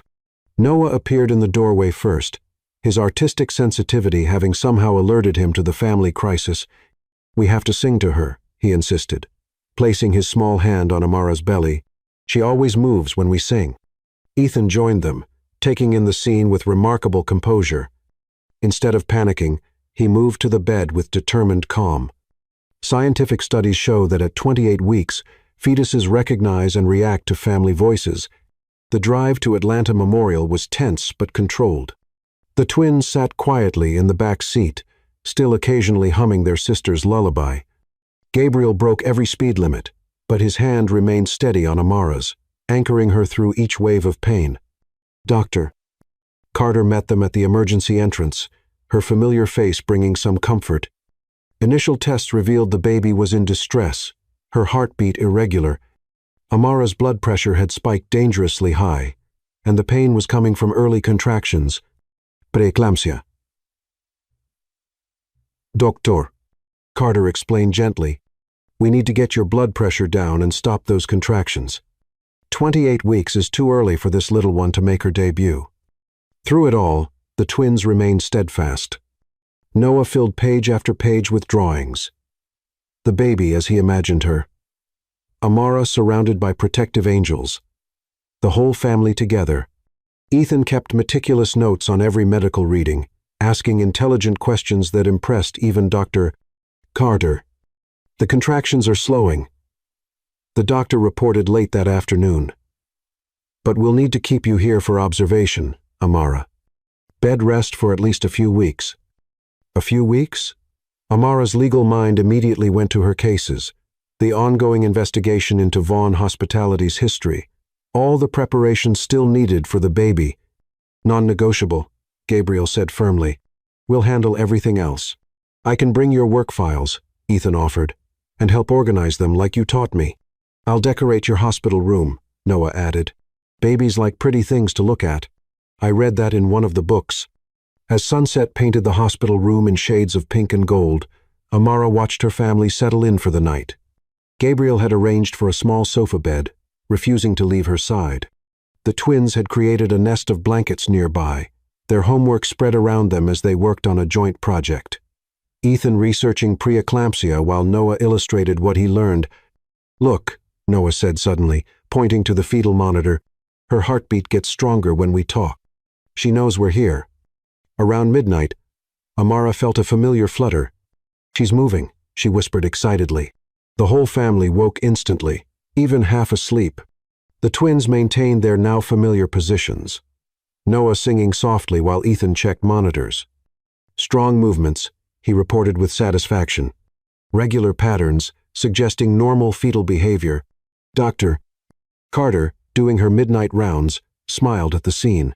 "Your daughter is lucky to have such dedicated brothers, and such a strong mother and a father who's been through this before," Amara added, watching Gabriel's face as he felt their daughter move. "The circumstances were different with the boys," Gabriel said quietly. "Eleanor's pregnancy was difficult from the start. When the complications started," he trailed off, old grief mixing with present worry. The twins had never heard much about their mother's final days, but something in their father's voice made them move closer, offering silent support. "But this is different," Ethan said firmly. "Amara is strong, and we know what to watch for now, right, Dr. Carter?" "Absolutely right," the doctor confirmed. "Your mother's condition was very different, and medicine has advanced significantly. We're just being extra careful with your sister." A week into their hospital stay, Ethan made an announcement. "I think I want to be a doctor," he declared, "specifically a perinatologist, a fetal medicine specialist." Noah translated proudly. "He's been studying with Dr. Carter." The moment was interrupted by a text notification. Gabriel checked his phone, his expression darkening. "Hamilton," Amara asked, recognizing his reaction. "Isabella has been talking to the press," he said, "suggesting that your condition is proof the Vaughn line is cursed, that Eleanor's death, and now your complications." "That's stupid," Noah interrupted fiercely. "Our sister isn't cursed. She's strong, like Amara, and like Eleanor." Ethan added quietly, "Dad says she fought really hard to give us life. That's what Vaughns do. We fight for family." As if in agreement, the baby gave a strong kick that everyone could feel. The next week brought good news. Amara's blood pressure stabilized, the contractions stopped completely, and Dr. Carter began discussing discharge plans. That night, as the hospital room finally quieted, Gabriel held her close on the narrow bed. "I was so scared," he admitted. "When Eleanor, I couldn't do anything but watch her slip away. The thought of losing you, too. Of the boys losing another mother. Hey." She turned carefully to face him. "I'm not going anywhere. Our daughter's not going anywhere. We're fighters, remember?" Outside the hospital window, Atlanta's lights sparkled like earthbound stars. Inside, a family forged in challenge and strengthened by love held each other close, waiting for their newest member to be ready to join their unshakable circle of love and protection. Chapter 10. The Choice. At 32 weeks pregnant, Amara sat propped up in her bed at the Vaughn mansion, surrounded by legal documents. Despite being on strict bed rest, she couldn't completely disconnect from the brewing crisis at Vaughn Hospitality. Ethan sat cross-legged beside her, helping organize papers while monitoring her blood pressure with the home equipment Dr. Carter had prescribed. "Your numbers are higher than this morning," he reported with his newfound medical authority. "You should take a break." "Just a few more minutes," Amara promised, reviewing another document. These board meeting minutes from 1964 are crucial for understanding the Hamilton family's influence. Noah looked up from where he was painting a mural on the nursery wall, visible through the connecting door. "Dad said no work. He'll be mad if you get sick again." As if summoned by his son's words, Gabriel appeared in the doorway, his usually impeccable appearance slightly disheveled, evidence of another tense day at the office. "The boys are right," he said, giving each twin an appreciative look before joining Amara on the bed. "Everything else can wait." "Not this." She handed him the document she'd been reading. "Look at the voting patterns." Every time the Hamilton family voted against integration, They had proxy support from the Thompson family board members. Gabriel's brow furrowed. But they're our partners in the merger. We're our partners, Ethan corrected, showing his father a business news article on his tablet. They withdrew from the deal this morning. It's all over the financial sites. Gabriel's face darkened. The Thompson merger had been meant to strengthen Vaughn hospitality against Hamilton's takeover attempts. Its failure left them vulnerable. Uncle Victor was at school today, Noah said quietly, putting down his paintbrush. He was talking to Mr. Thompson Tommy. Thompsons did that pick up time. They looked happy. Of course they did. Amara's legal mind was already connecting dots. The Thompson family's historical alliance with the Hamiltons was never about a merger. It was about weakening Vaughn hospitality from within, making us vulnerable to a takeover. Gabriel finished, while simultaneously threatening to expose the company's segregation-era history if we resist. Ethan, who had been unusually quiet, suddenly spoke up. But we have proof now about Grandpa Gabe trying to fix things, about the Hamiltons being the real bad guys. We could tell everyone. It's not that simple, buddy, Gabriel started, but Ethan cut him off with uncharacteristic force. Yes, it is. They're trying to hurt our family again. They hurt Grandpa Gabe, they made Isabella be mean to us, and now they're trying to take Dad's company. We have to fight back. Ethan is right, Noah added, moving to join them on the bed, his hands paint-stained but his face serious. Amara always says the truth is the best defense. Amara felt tears threatening. These boys, so young yet so wise, fighting for justice in their own ways. The baby kicked vigorously, as if adding her vote to her brother's position. There are complications, Gabriel said carefully. Releasing the historical documents could hurt the company's reputation. Even with the proof of my father's reforms, the stock price would drop, making us even more vulnerable to takeover. So we just let them win? Ethan demanded. Let them pretend they're the good guys while they try to destroy everything Dad and Grandpa Gabe built? Before anyone could respond, Mrs. Lopez appeared with Elise, who took in the impromptu family meeting with knowing eyes. The PR team finished their analysis, she reported, settling into a chair. If we release the historical documents, we'll take an initial hit, but long-term projections suggest transparency could actually strengthen our position, especially with younger consumers who value corporate responsibility. The stock price, though, Gabriel began, is already dropping because of Hamilton's manipulations, Amara pointed out. At least this way, we control the narrative. We show how Vaughn hospitality acknowledged its past mistakes and actively worked to correct them. We honor your father's legacy of courage and change.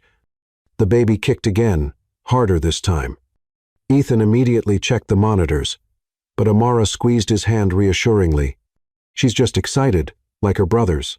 She knows when something important is happening. What about the other hotel chains? Noah asked. The ones that were segregated too? Won't they be mad if we tell the truth? Probably, Gabriel admitted. It could cost us some business partnerships, which means jobs could be at risk.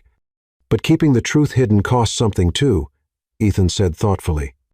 It costs integrity. That's what you always say is most important. Dad more than money or success. Gabriel looked at his son with pride and something like awe. When did you get so wise? He gets it from his mother, Elise said softly. Everyone turned to her in surprise. She rarely spoke about Eleanor. She believed in integrity, too. It's why she fought so hard to have the twins naturally, even when the doctors warned her about the risks. She said some things were worth any cost. The room fell silent as they absorbed this. Noah moved to hug his aunt, while Ethan studied the family photo on the bedside table, one of the few they had of Eleanor, taken during her pregnancy.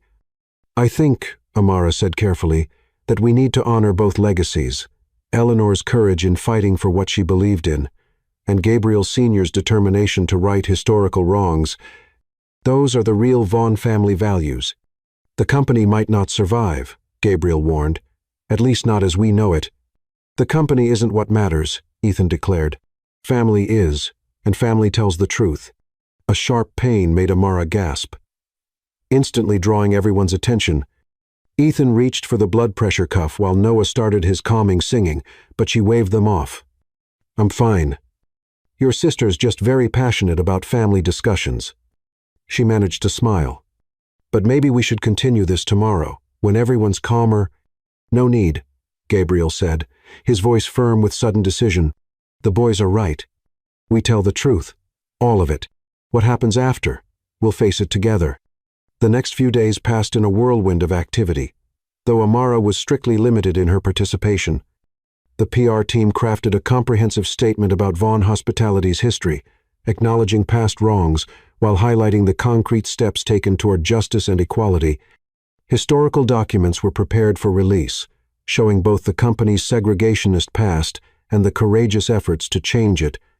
Ethan threw himself into helping organize the historical records, while Noah created a series of paintings depicting the company's journey from discrimination to diversity. Even at 9, they understood they were part of something momentous. The morning the statement was set to release, the family gathered in Amara's room. Gabriel sat on the bed beside her, one hand protectively over their daughter, while the other held the phone that would give the final go-ahead. The twins flanked them, with Elise and Mrs. Lopez hovering nearby. Once we do this, Gabriel said quietly, there's no going back. Hamilton will use it against us. Other companies might cut ties. We'll still have each other, Noah said with simple certainty, and the truth. And the baby, Ethan added. She deserves to be proud of her family's real history, not just the pretty parts. Amara covered Gabriel's hand with hers on the phone. Together, they sent the message that would change everything. Within minutes, news alerts began flooding their phones as the story broke across all major outlets. Vaughn Hospitality acknowledges segregationist past. Commits to continued progress. Ethan read from his tablet. The stock's already dropping. But look at social media. Noah countered, showing them his aunt's phone. People are saying good things about us being honest. Someone called us brave. The baby kicked energetically, making everyone laugh despite the tension. She approves, Amara said, then winced as another pain hit. Blood pressure's up, Ethan reported instantly. Dad, she needs to rest. Everyone out, Mrs. Lopez ordered. Let your father handle the business calls somewhere else. Amara needs quiet. As the room cleared, Gabriel lingered. I couldn't have done this without you, he said softly. Your strength, your integrity, you've made us all better. We did it together, she corrected, as a family. Later that night, unable to sleep despite exhaustion, Amara heard quiet voices from the twins' room. She waddled carefully to their door, Gabriel hovering protectively beside her. Do you think Grandpa Gabe is proud of us? Noah was asking. For telling the truth? Yes, Ethan answered with certainty, and Mom, too. And the baby will be proud when she's old enough to understand. We should name her Eleanor, Noah suggested. After Mom? No, Ethan said thoughtfully. She should have her own name, but maybe Faith, because that's what she gave us, faith that good things can come from hard times. Gabriel's arms wrapped around Amara from behind, both of them fighting tears as they listened to their son's wisdom. Faith Vaughn, Amara whispered, feeling their daughter move at the sound of her name, perfect for a girl born from love, truth, and courage. The choice had been made. Whatever tomorrow brought stock prices and business partnerships, media scrutiny and public opinion, they would face it together, strengthened by truth and bound by love that transcended blood and time. Faith kicked again, strong and sure, ready to join a family that had chosen integrity over ease, truth over profit, love over fear. The Vaughn legacy would be one of honesty and progress, a story of redemption and growth that their daughter would one day tell with pride. Chapter 11. The Truth Emerges. At 36 weeks pregnant, Amara waddled through the Vaughn Mansion's library, finally cleared for light activity by Dr. Carter. The morning sun streamed through tall windows, illuminating the family photos that now included her. Professional shots from the pregnancy announcement, candid moments with the twins, the whole family gathered around ultrasound images of Faith. The fallout from releasing Vaughn Hospitality's historical documents had been intense but manageable. Stock prices had stabilized after an initial drop, and public response had been largely positive. Several civil rights organizations had reached out about partnerships, and younger consumers were actively choosing Vaughn Hospitality for their commitment to transparency. Ethan sat at the library table, surrounded by old newspapers and his ever-present research journal. Since they'd gone public with the company's history, he'd become obsessed with documenting everything about Vaughn Hospitality's past.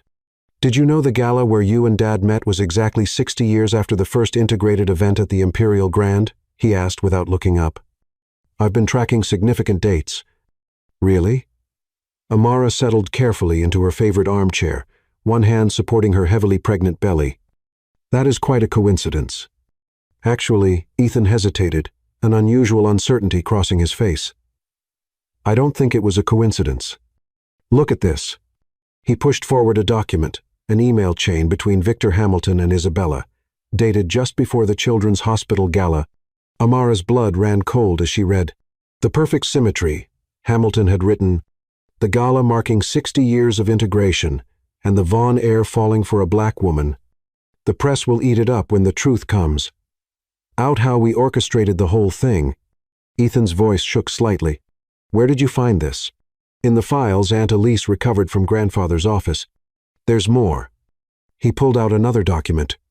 "They had people watching Dad after Eleanor died, learning his type, his habits. They hired someone to spill a drink on your original dress, so you'd have to wear the green one they knew would catch Dad's attention." The room spun slightly. Faith kicked vigorously, sensing her mother's distress. "Does your father know about this?" "Know about what?" Gabriel's voice came from the doorway. He entered, carrying design proposals for new hotel properties, but his smile faded, seeing their expressions. "What's wrong?" Ethan wordlessly handed over the documents. Amara watched Gabriel's face as he read, saw the color drain from it as understanding dawned. "They planned it," he said flatly. "That whole night it was a Hamilton setup." "Not everything," Amara said quickly, but doubt crept into her voice. "Had any of it been real?" "Dad," Noah appeared, paint-stained and worried. "Why is everyone upset?" Before anyone could answer, Elise burst in, waving her phone. "Have you seen the news? Hamilton's giving a press conference." She took in their faces, the documents scattered across the table. "You found out." "You knew?" Gabriel's voice was dangerously quiet. "I just figured it out today. I was coming to tell you. He's going public with it, all how they orchestrated your meeting, how they plan to use it to demonstrate the hypocrisy of Vaughn Hospitality claiming a commitment to racial equality, while the CEO fooled around with a black woman at a historic gala. "But that's not what happened," Noah protested. "Dad and Amara fell in love, and then they had Faith, and we became a real family." "Did we?" Gabriel's question hung in the air. "Or was it all just another Hamilton manipulation?" The baby kicked hard enough to make Amara gasp. Ethan immediately reached for the blood pressure monitor, but she waved him off. "Stop it," she said firmly. "All of you. Yes, they may have engineered our meeting. They may have chosen my dress and arranged the circumstances, but they didn't create what happened after. They couldn't control how we felt," Noah said, wisdom beyond his years in his voice. "Or how the baby would bring us all together. Or how much we love you," Ethan added quietly. "That's real, even if the beginning wasn't." Gabriel sank into a chair, looking lost. "I should have known. It was too perfect the way you challenged me in business but understood about the boys, how you fit into our family so seamlessly." Gabriel Vaughn. Amara struggled to her feet. Pregnancy awkwardness forgotten in anger. "Are you saying you think I've been part of their plan? That everything, the boys, the baby, our life together, has been fake?"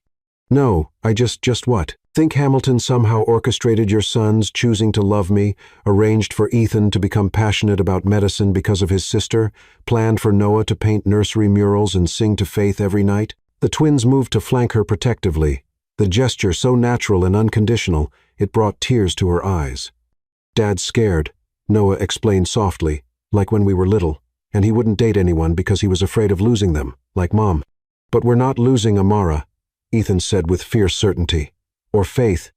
They're ours now, no matter how they came to us." Gabriel looked at his Sansone, artistic and empathetic, one logical and protective, both wise beyond their years then at Elise, who had helped raise them in Eleanor's absence, and finally at Amara, radiant with their daughter, strong and sure despite everything. "I'm an idiot," he said simply. "Yeah," Amara agreed. but she was smiling, a lucky idiot who got manipulated into meeting the love of his life. And having the best baby sister ever, Noah added. Who has the most dedicated medical monitor in Atlanta? Ethan said, brandishing his blood pressure cuff. Speaking of which, Amara submitted to his examination, exchanging fond looks with Gabriel over their son's serious focus. Faith kicked energetically, making Ethan frown at his readings. Her movements are affecting the numbers, he reported. You should sit down. Actually, Amara said, recognizing a different sensation, I think my water just broke. The next few hours were controlled chaos. Doctor Carter was called, hospital bags were gathered, and Mrs. Lopez took charge of the household arrangements. Through it all, the twins remained steadfast, using their practiced roles. Ethan monitoring vital signs, while Noah provided artistic distraction. In the delivery room, as contractions intensified, Amara held tight to Gabriel's hand. I want the boys here, she gasped. When it's time, they should meet their sister first. Are you sure? After Eleanor. Exactly. They lost their mother in a delivery room. They should see that it can be different, that faith is bringing life and joy, not taking it away. Doctor. Carter agreed, and soon the twins were suited up in surgical gowns, their faces a mix of excitement and anxiety. Remember what we practiced, Ethan instructed his father. Breathing patterns are essential for optimal oxygen flow. And Faith likes when we sing to her, Noah added. It might help her not be scared of being born. Hours passed in a blur of pain, love, and family support. Noah sang softly while Ethan monitored machines with Dr. Carter. Gabriel alternated between coaching Amara's breathing and assuring the twins that everything was proceeding normally. Finally, with one last push and a powerful cry, Faith Eleanor Vaughn entered the world. Dr. Carter placed her immediately on Amara's chest, where she quieted, recognizing the heartbeat she'd grown beneath. She's perfect, Gabriel whispered, tears streaming unashamedly down his face. The twins crept closer, awe in their expressions. She has Amara's curls, Noah noted, touching one tiny dark ringlet. And Dad's eyes, Ethan added, the Vaughn blue. But her skin is like mine, Amara said softly, a perfect blend of both of us. Like how our family is a blend, Noah said, different pieces making something beautiful. As if on cue, Faith opened her eyes. Indeed, the same ice blue as her father and brother Sand seemed to study each face in turn. Hello, little sister, Ethan said formally.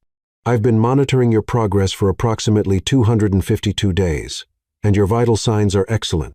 I painted your whole room with butterflies, Noah informed her, because butterflies are free and beautiful and special, like you. Watching her sons bond with their sister, Amara felt tears spill over. Gabriel kissed them away, his own eyes wet. Hamilton's press conference didn't matter, he said softly. By the time he went public, social media was already flooded with photos of Faith's birth, the story of love transcending manipulation, of family bonds stronger than any scheme. The public response has been overwhelming. Elise reported from her phone. People are calling it a modern fairy tale how their plan to create a scandal backfired into creating a family instead. Because they didn't understand, Ethan said, still counting Faith's fingers and toes. You can't fake love, not real love like we have. Or orchestrate family, Noah added, sketching his new sister's profile. It just happens, like art. You can try to control it, but the heart does what it wants. Faith chose that moment to grip Ethan's finger while reaching for Noah with her other hand, making everyone laugh. She's already bringing people together, Amara said softly, like she has since the beginning. Later, as the twins finally slept on the hospital room sofa and Faith dozed in her bassinet, Gabriel held Amara close. I'm sorry I doubted. Even for a moment, he whispered. Hamilton may have orchestrated our meeting, but everything that matters falling in love, building this family, creating faith that was all us. And the boys, Amara added. They chose to love me, to want this baby, to fight for our family. No one could plan that kind of love. Speaking of fighting, he smiled against her hair. Wait until you hear what Ethan did. Apparently, he's been documenting Hamilton's attempts to manipulate the company for months. His research journal is practically a legal brief. Of course it is, she laughed softly. Our little doctor-lawyer in training. Faith stirred, making tiny snuffling sounds. Before either parent could move, both twins were awake and attending to their sister. She just wants to be sung to, Noah said confidently, starting their special lullaby. And her temperature is optimal, Ethan reported, hands gentle as he adjusted her blanket. Watching their sons care for their daughter, Amara and Gabriel held each other close. Let Hamilton think he had orchestrated their beginning. The love that grew from that night between partners, between parents and children, between brothers and sister, was more powerful than any scheme. The truth had emerged, not as a weapon to destroy them, but as proof that real love could grow even from artificial beginnings. Faith's birth hadn't just added to their family. It had proven beyond doubt that their bonds were unbreakable, their love unstoppable, their future bright with promise. Chapter 12. Full Circle. The Imperial Grand Hotel's ballroom sparkled with 1,000 memories as Amara stood before the floor-length mirror, admiring the way her wedding gown caught the light. The emerald green sash around her white dress honored the color that had started their story 1 year ago. 3-month-old Faith slept peacefully in her matching green bassinet, dark curls framing her perfect face. You look like a queen, Noah whispered, adding final touches to the sketch he'd been working on all morning. At 10 years old, he'd insisted on documenting every moment of the wedding preparations through his art. Everything's perfectly on schedule, Ethan reported, consulting his meticulously detailed timeline. Faith's nap will end exactly 15 minutes before the ceremony, ensuring optimal alertness for the photographs. Amara knelt carefully in her gown, gathering both boys close. Thank you. Both, not just for today, but for everything. For accepting me. For loving your sister. For making us a real family. We didn't just accept you, Ethan said seriously. We chose you, like you chose us. And now everyone will know, Noah added. When you become officially our mom. The door opened to admit Elise, resplendent in her maid-of-honor gown. It's time. Are you ready? Amara looked at her reflection, one last Timino just a bride, but a mother of 3, a successful lawyer, a woman who had found love in the most unexpected place and fought to keep it. More than ready. The ceremony was held in the same ballroom where Gabriel and Amara first danced, but where that night had been full of uncertainty and hidden truths, today shone with honesty and joy. The guests rose as the doors opened, but it wasn't Amara who entered first. Ethan and Noah walked down the aisle together, pushing Faith's bassinet. They had insisted on this arrangement, wanting to physically demonstrate how the children were central to this union. Faith woke right on Ethan's scheduled time, her blue eyes bright as she took in the scene. Then Amara appeared, and Gabriel's breath caught. Just as it had that first night, she moved down the aisle with grace and purpose, but her eyes were not on the decorations or guests. They fixed on her family waiting at the altar, the man she loved and the children who had become her own. The ceremony itself was brief but meaningful. The twins had helped write the vows, insisting on adding promises not just between bride and groom but between parents and children. I choose you, Gabriel said softly, his voice carrying in the hushed ballroom, not because of fate or manipulation or circumstance, but because of who you are, the woman who challenges me in the boardroom and soothes our daughter at midnight, who taught Ethan about legal precedents and Noah about color theory, who made us whole in ways we never knew we were broken. Amara's voice was steady despite her tears. I choose you, all of you. The man who leads with integrity and loves without reservation. The boys who opened their hearts and showed me what family really means. The life we've built from unexpected beginnings. I choose us, exactly as we are. The twins stepped forward with the rings, Ethan carrying them on a precisely measured cushion, Noah having designed their unique intertwined pattern. And we choose you, they said in unison. A practiced moment that still brought fresh tears to every eye, as our parents, our family, our home. Faith chose that moment to coo happily, making everyone laugh. Her timing, like everything else about her, was perfect. As Gabriel kissed his bride, the ballroom erupted in applause. Through the windows, Atlanta's skyline provided a backdrop to their joy, the same view that had witnessed their first night together, now blessing their official union. The reception that followed was a celebration not just of marriage but of triumph. Vaughn Hospitality's board members raised toasts to their reformed company's success. Civil rights leaders praised their courage in confronting the past, but the most meaningful moments were the smallest ones. Ethan organizing the table settings with scientific precision while explaining to guests how he'd calculated the optimal seating arrangement for maximum social interaction. Noah adding artistic flourishes to the place cards, each one personalized with sketches of the guests. Faith being passed between adoring family members, her Vaughn blue eyes taking in everything with her usual calm intelligence. As the sun set, casting golden light through the ballroom's historic windows, Gabriel led Amara onto the dance floor. The same quartet from that first night began to play. But this time, there were no secrets between them, no hidden agendas or uncertain futures. "Look," Amara whispered, nodding toward their children. Ethan was methodically documenting the day's events in his research journal.